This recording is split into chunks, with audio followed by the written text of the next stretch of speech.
সাহাবী হযরত আলী রাদিয়াল্লাহু তাআলা আনহু বলেন, এমন কষ্টে আমি জর্জরিত হয়েছিলাম, মাথা থেকে পা পর্যন্ত আমি নড়াচড়া করতে পারি না, এতটা কষ্ট অনুভব হইতেছে, এতটা কষ্ট অনুভব হইতেছে। আল্লাহর নবীর সাহাবী হযরত আলী রাদিয়াল্লাহু তাআলা আনহু চোখ থেকে পানিগুলো শুধু জমিনে জড়ায় আর বলে, আল্লাহ তোমার দ্বীনের জন্যই তীরের আঘাত সহ্য করেছি গো মালিক। আমার কোনো গোত্রের লোক যদি আমার নিজের জন্য মারতো এত কষ্ট লাগতো না। আল্লাহ গো, তোমার দ্বীনের জন্য যত আঘাত আছে দাও, তবে আমি আলী তোমার জান্নাত চাই। বলেন সুবহানাল্লাহ। আলী রাদিয়াল্লাহু তাআলা আনহুকে অন্যান্য সাহাবীরা বলে, এ ভাই আলী, তোমার কষ্টটা লাঘব হবে, তোমার তীরগুলো আমরা যদি খুলে দেই তাহলে এত কষ্ট পাইবা না, তোমার তীরগুলো দাও না আমরা খুলে দেই। আল্লাহর নবীর সাহাবী হযরত আলী রাদিয়াল্লাহু তাআলা আনহু ডাক দিয়ে বলে, ও সাহাবীরা শোনো, তীরের আঘাত যতটা মজা পাই, যতটা আনন্দ পাই, তোমরা যখন আমাকে টান দাও গো সাহাবীরা, আল্লাহর কসম আমার কলিজাটা বাগ বাগ হয়ে যায়, এত কষ্ট পাই গো। তোমরা কেউ আমাকে তীর গলা ধরে আমার টান দিও না, টান দিলে আমি বরদাস্ত করতে পারি না, সহ্য করতে পারি না, জমিনের মধ্যে আমি শুয়ে পড়ি, আমাকে আর কষ্ট দিও না। আমার আল্লাহ যে এই মুহূর্তে নিয়ে যায়, যদি পারো গো আমি আলীকে নামাজের মুসল্লাটায় দাঁড়া করায় দাও। সুবহানাল্লাহ বলেন। আল্লাহর নবীর সাহাবী তীরের আঘাতে মাটি থেকে উঠতে পারে না। এ ভাই, নামাজের জন্য আল্লাহর নবীর সাহাবীর এই ঘটনা থেকে শিক্ষা গ্রহণ করো, শিক্ষা গ্রহণ করো। তারা নামাজের জন্য কত কষ্ট করেছে। আল্লাহর নবীর সাহাবী আলী দাঁড়াইতে পারে না, বসতে ভালো করে পারে না, অন্যান্য সাহাবীদেরকে বলে, ভাই গো আমার তীরগুলো এমন ধরে টান দিও না, টান দিলে আমি আলী সহ্য করতে পারি না।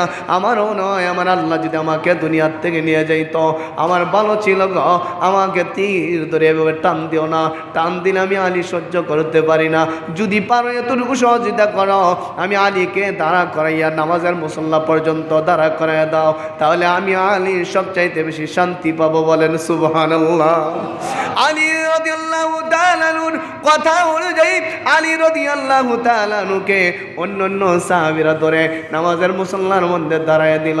এই মুহূর্তে এক একটা সাহাবী আলী রাদিয়াল্লাহু তাআলা আনহু যখন পড়তেছে, আলহামদুলিল্লাহি রাব্বিল আলামিন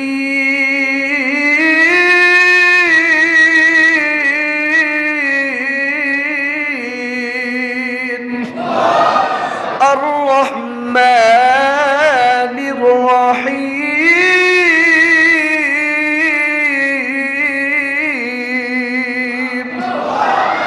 যখন আলী রাদিয়াল্লাহু তাআলা আনহু এভাবে আলহামদুলিল্লাহ সূরা পাঠ করতেছে, অন্যান্য সাহাবীরা বলেন, আমরা এই মুহূর্তে আলী রাদিয়াল্লাহু তাআলা আনহুর তীরগুলা টাইনা টাইনা খুলতেছি।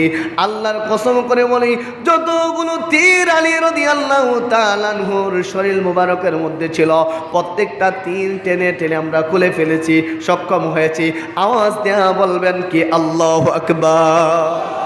আলী রাদিয়াল্লাহু তাআলা আনহু নামাজ শেষে দেখে তার শরীর মুবারক একবারে পাতলা লাগে, কোনো শরীরের মধ্যে তীর লাগে নাই, তীর নাই।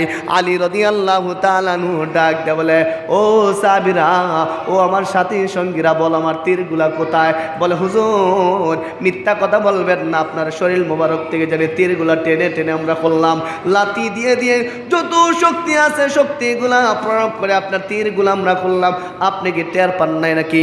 আলী রাদিয়াল্লাহু তাআলা আনহু উত্তর দিলেন, আল্লাহি ওয়াল্লাহি, আল্লাহর শপথ করে বলি, তোমরা আমার শরীর মুবারক থেকে কোন সময় তীরগুলো খুলছ, আল্লাহর কসম আমি আলী বিন্দু মাত্র টের পাই নাই।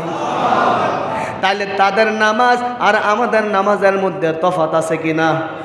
মুসায় কামড় দিলে বারবার থাপ্পড় দেই, হুজুরের সংযুক্ত জানাই, কয়েল লাগান হুজুর, কয়েল লাগান, আওয়াজ দিয়ে বলেন ঠিক কিনা? ও ভাই, তাদের নামাজ আর আমাদের নামাজের মধ্যে পার্থক্য। এই জন্য তারা নামাজের মধ্যে যখন দাঁড়াইতো তারাও বলতো আমার আল্লাহকে দেখতেছে। আমি যদি আমার সভাপতি সাহেবের সামনে বিনয়ী হয়ে নম্রতা দেখাই, আমার সভাপতি সাহেব বলবে আমার হুজুর অত্যন্ত নম্র মানুষ, ভদ্র মানুষ। আর যদি আমি কঠোরতা দেখাই বলবে হুজুর, তা হুজুর হলে ঠিক আছে, কিন্তু বেটার মেজাজ এখনো ঠিক নাই। আওয়াজ দিয়ে বলেন ঠিক কিনা?